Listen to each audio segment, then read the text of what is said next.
मैं पूछना चाहती हज़रत अम्मा जान के बारे में, जो भी मज़मून में पढ़ा था कि वो नमाज तहज्जुद और नमाज ज़ुहा का बहुत ख्याल रखती थी, तो नमाज ज़ुहा क्या नमाज तस्बीह की तरह की थी?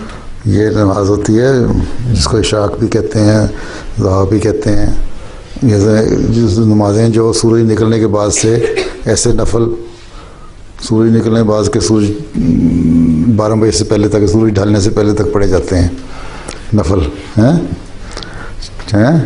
चाश्त की नमाज, इशाक की नमाज हैं, दुआ हैं, ये नमाज़ें ये नफल हैं, इनके नाम हैं। ठीक है, ये आम जिस तरह हम आम नफल जिस तरह पढ़ते हैं उस तरह पढ़ लो, नफल 2 पढ़ लो, 4 पढ़ लो, 3 पढ़ लो। अच्छा, लेकिन सूरज ढलने से पहले और सूरज निकलने के बाद 12 बजे के बाद जब सूरज सर पे आने लगे ना, उससे पहले पहले ख़त्म करने हैं। दुआ का मतलब ये है कि जब सूरज पूरा चमक रहा हो, ठीक है ना। हाँ जी।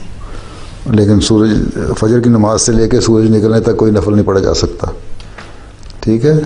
और फिर 12 बजे से लेके जब सूरज ढल रहा हो तो उसके बाद ज़ोर की नमाज